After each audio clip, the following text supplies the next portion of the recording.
most watched morning news in central Iowa. This is Iowa's news leader. This is KCCI 8 News This Morning. New on 8, where was a Perry couple while their daughter was dying in the family home? New video, the deadly fire that killed a San Antonio firefighter overnight. The tough choice his comrades had to make. And park problems, the issue that may close several state parks across Iowa. And more rain. Live Super Doppler HD, pretty lit up this morning. Will it impact your weekend plans this Friday, May 19th? So welcome back, everyone. I'm Elizabeth Clay. And I'm Eric Hanson. As we start your Friday off with Rhea and Riley. It was a soaker overnight. Yeah, Did you guys wake up to it? Good. Oh, Yep. yeah. Quick sprint to the car. Yeah, the winds were coming down right as we were sleeping. Yeah, and the wind continues today. We're going to continue to see off and on rain showers. Case has sparked the DHS to conduct a review of its own performance. Right now in Ankeny, another couple is behind bars for allegedly abusing their infant son. 23-year-old Anthony Robert Weber and 20-year-old Jennifer Ashley Stoddard are now charged with child endangerment causing serious injury and neglect.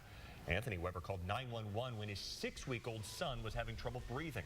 Hospital staff then called Ankeny police because the child's injuries were consistent, they said, with abuse. According to Ankeny police, there are, quote, indications the child had sustained multiple injuries over a period of weeks. He told us that the baby was sick. And police say that the case is ongoing and the baby remains in the hospital this morning. Police have not released her name. Right now, will she name a second in command? Iowa's new Governor Kim Reynolds will reveal her decision today. KCCI's Alex Sachs is live over there at the State House this morning. And Alex, this has been a controversial topic for a while.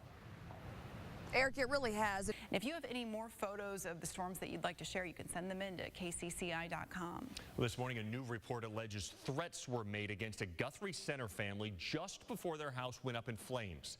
Officials say it was arson, and the deaths of cousin 16-year-old Shekiah Cockerham and 12-year-old Paige Exline were, in fact, homicides. The fire happened early Monday morning. The DCI is looking into the cause of this big fire. One family member told KCCI that they believe another member of the family is to blame. The girl's grandmother, Shirley Exline, owned the home, and she told the Register that Paige Exline's brother had been accused of sexually abusing her, and that as this case advanced in the courts, the family had been receiving threats. Well, in Perry, officials are still waiting on more tests to determine how 16-year-old Sabrina Ray died there. She was found unresponsive in her family's home. A former foster brother told KCCI that Ray endured physical abuse and was given very little food. The brother says DHS received complaints about the home, but nothing was ever done.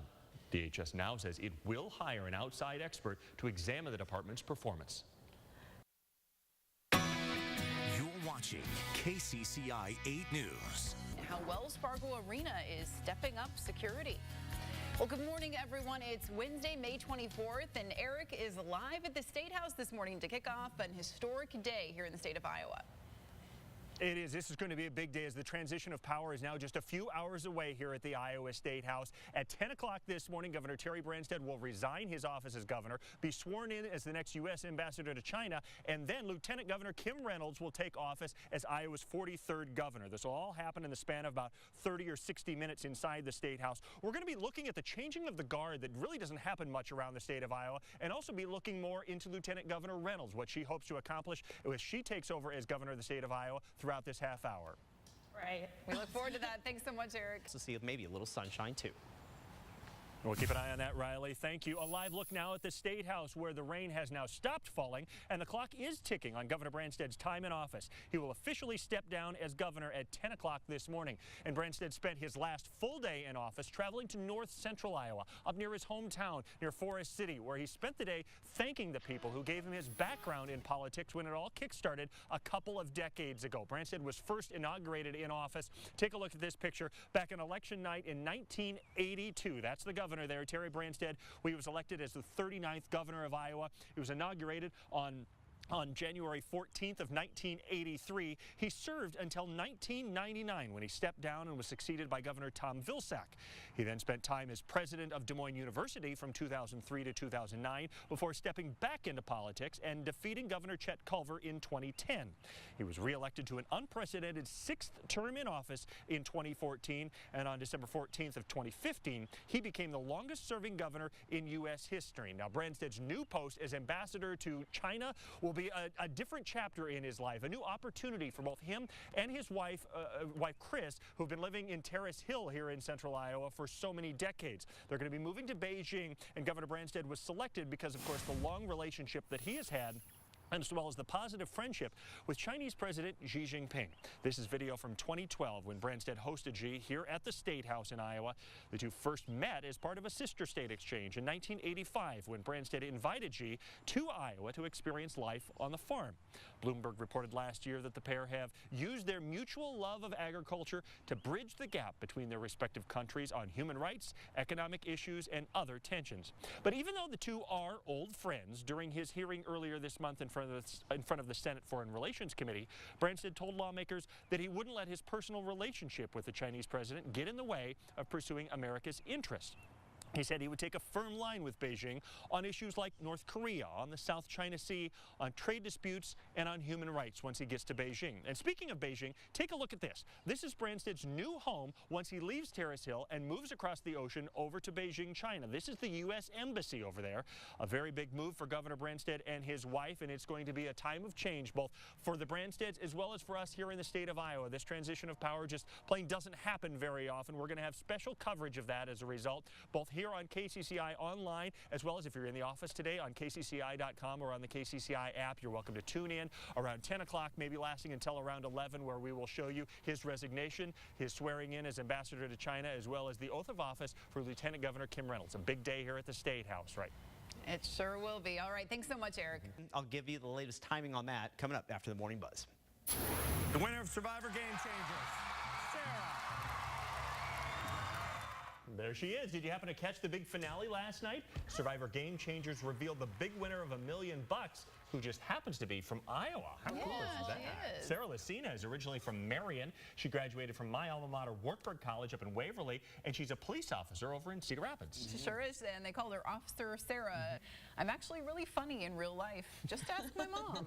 Sure, she's unbiased. CBS also revealed last night that their next season will be Heroes, Healers, and Hustlers. We'll see what that's all about. Yeah, Hustlers. Okay, we got to talk about some movie news. Big series, well, biggest ever. Well, so it may be a little early in the day for barbecue for some people. For other people, bring it on.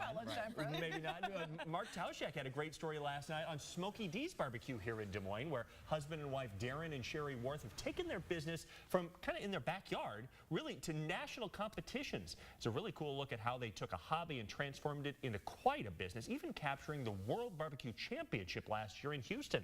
Safe to say the Worths have definitely found the right recipe. Best friends, you know, I mean, and not many people can say that about their spouses, that they can, you know, go through life every day. I mean, barbecue's made us a lot stronger. We know exactly where we stand with each other every single day. Good recipe to have, both in the kitchen as well as in life. If you missed their story, Mark's story is on the KCCI app and at kcci.com today, and I'm guessing that they'll be busy this noon hour. Oh, you go in there, and the trophies is just wall to wall. It's so fun to see. Well, the time is 6:45 on this Thursday morning. United arranged a new aircraft, and all the passengers got a free meal. Well, looking ahead today, an Iowa sailor will finally be laid to rest 75 years after his death. It was an honor to have served, and he gave the most. So, that's it. Remains of fireman first class William H. Kennedy arrived at the Des Moines airport Thursday. Kennedy was a Tatanka native who died in the attack on Pearl Harbor. His remains were just recently identified. A funeral and burial will be held in his hometown in northern Iowa today. He will be laid to rest beneath a gravestone his mother had made for him years ago. Also ahead today, one of the candidates for governor in 2018 will be speaking with Iowa reporters. Nate Bolton has announced that he is running for the Democratic primary, and he'll be announcing some key endorsements today. Bolton is one of a growing field of candidates who want to challenge Republican Lieutenant Governor Kim Reynolds. She will soon be taking over for Governor Branstad when he leaves for China. Also running in 2018, Democrats Fred Hubble, Rich Leopold, Andy McGuire, John Niederbach, and Independent Brent Roski. More news stories this morning. And this is KCCI 8 News This Morning with Eric Hanson, Elizabeth Kling, meteorologist Riley O'Connor, and Right Now coverage with Rhea Spigner. Well, today is day 2 of the state co-ed track meet over at Drake Stadium, and we're hoping today it won't rain all day long on these athletes, but yesterday was pretty windy out there if you were trying to get some good times out there. You want the wind in the right direction when you're running out there, hopefully. Yeah, But exactly. yeah, dodging some raindrops today, too. Definitely, yeah. We saw the heavy rainfall overnight, the thunderstorms. Look, Rhea Spigner. Check out these bright and beautiful flowers at 6:14 this morning. Heather sent these into you local over the weekend and got some really neat colors. These are just some of the flowers she found over the Des Moines Botanical Garden over the weekend. And as this weather warms up, we're seeing more and more flowers starting to bloom. We've definitely got the rain out there to fuel them. Yes, that's right. They are well hydrated, and now we can just use a little more sun, I think. Yeah. I think they're going to get hydrated once again today because we're going to be looking for the chance for showers.